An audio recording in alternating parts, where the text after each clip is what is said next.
Justin? Let me try and get that Afrikaans question in before seeing that our predecessors couldn't. Thomas, vir jou fantasties om weer eens in die bokspan te kan wees. Jy kry geleentheid met die SA-span was vir meer speel daar gewees. Definitief vir jou 'n spesiale oomblik om weer eens daai boktrek te kan aantrek en verteenwoordig hierdie Saterdag. Ja, kyk, dit sal altyd 'n baie groot voorreg wees vir my om my bokterm in my kop te trek en ek is baie dankbaar vir die geleentheid om nou weer in hierdie span te wees. So ja, mens wil dit as vanselfsprekend ervaring. Jy wil net die geleentheid gryp met al twee hande. So ja, dis uitstekend om weer in die groep te wees, saam met die ou manne te sien en ja, opgewonde om saam met hulle te speel. Adnan? Dankie Zina. Ja, ek wil net wat Thomas vra, die uitdaging wat Engeland gaan bied, hoe verskil dit van ander spanne? Ons sien ou soos Ellis Genji het ook die Battle Dream span gehaal en ja, dit jou mening oor hoe hulle vir hulle voorland gaan aanvat. Kyk, die Engelse het uitstekende skram op hierdie oomblik. Hulle ek dink in die afgelope 3 wedstryde het hulle 'n hele paar skram penalties vir hulle self gekry. So jy weet hulle het definitief 'n baie groot pak, swaar pak en ek dink hulle is baie goed voorberei en ek dink hulle skram baie goed op die oomblik, maar in dieselfde sin voel ek ons het ook 'n baie goeie pak, baie groot, sterk pak wat ook self goeie paar skram penalties al gekry het. So jy weet dit gaan 'n baie goeie match-up wees tussen die twee pakke en ek dink dit is waar die een span dalk die oorhand kan kry, gaan in die voorry wees in die front row of die skram in totaal. En natuurlik Ellis Genji is fantasties. Ek dink hy het 'n goeie seisoen in die Premiership gehad en hy speel baie goeie rugby op die oomblik, so weet definitief 'n ou om dop te hou.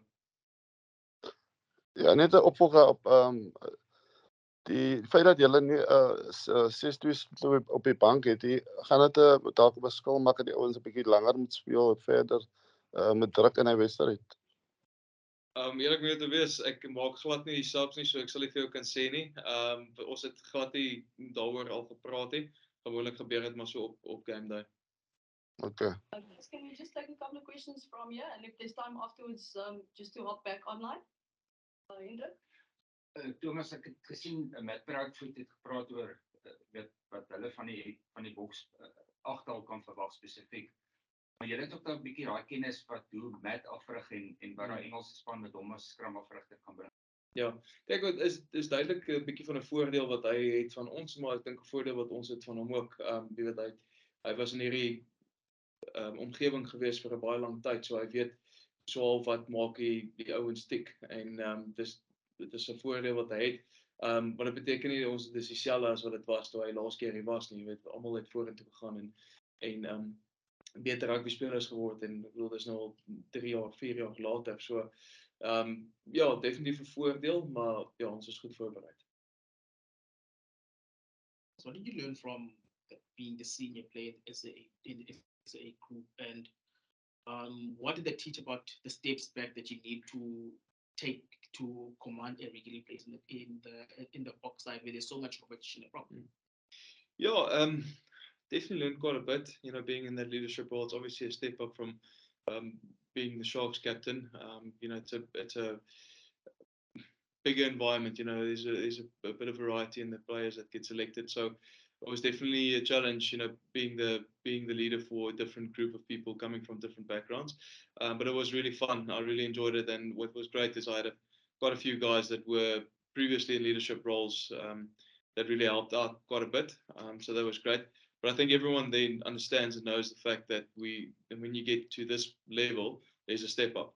And you know, being able to lead in every department is important. So just here, like it is here at the box, it's not only CR making calls. There's every guy's got the individual role, responsibility in that area that makes them good, and they leading in that area.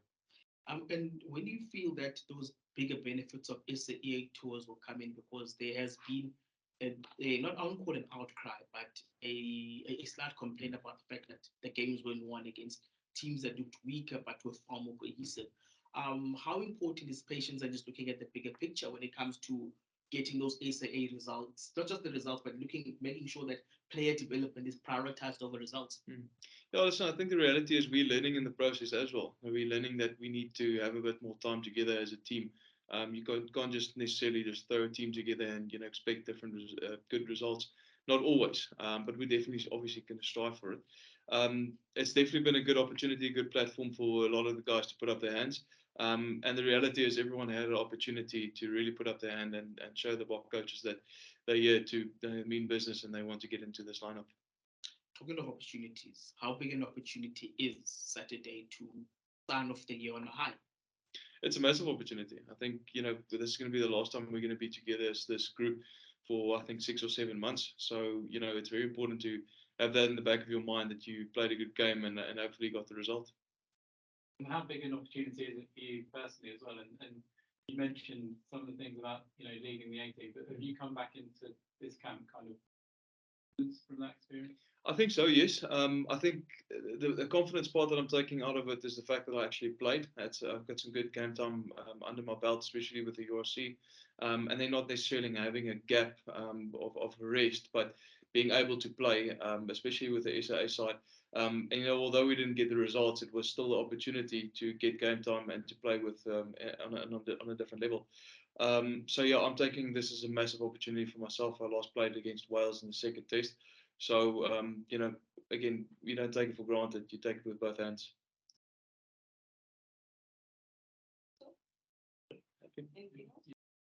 Cool, guys. Let's take another question from Lisa. We've got about 3 minutes left.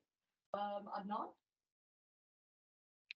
Yeah, Thomas, I just want to know, look, obviously England, you guys beat them in the World Cup. The last time we played, it was just a kick at the end from the fly off Marcus Smith. And this Saturday is probably going to be the same type of scenario. Do you think both sides have evolved since you last played each other? Absolutely. I can't really predict what the future is going to hold, but I mean, it's a real possibility for us to be in a similar situation. But I think both teams have really evolved over the past couple of years, especially since the last time we've played them. Everyone is trying to evolve and grow in their foundation and fundamentals, but also start creating a different style of play and kind of like exciting style of rugby. So yeah, absolutely, and we've seen that in the way that they've played, and I believe they've seen in the way that we've played over the past couple of weeks that everyone's trying to evolve the game. Guys, we can only take one more question because Thomas has to go to an activation. Justin, you've asked already, so let's just have one more from Ross. Thanks, Ina. How's it, Thomas? Obviously, you're in a very, very competitive department. We've got props coming out of our ears at the moment. You saw a guy like Trevor Nyakane was in Toit, didn't play a game, and he had to go back to his French club now. So are you pretty stoked to be getting a run on Saturday? And, how is the competition there between you guys? Is it quite a friendly rivalry? And does it push you guys to try to be better every week? Absolutely, like you said, this environment is really a high-pressure environment, and the guys are really supportive of each other. But in saying that, we really support each other by giving each other a hard time. We really go at each other at the scrums, and if you mess up, then there's always compliments and there's always advice to be given. And it's really competitive environment, but it's a really high-learning, high-performance environment, which is brilliant for us. It's the best type of environment that you can grow as a rugby player, and especially as a prop in the scenario that we've got here with the amount of unbelievably great props that we've got. Awesome. Thank you, guys. Thanks for joining us. We'll be sending out the recording shortly. Thanks. Die wifi was baie beter hier geweest hoor.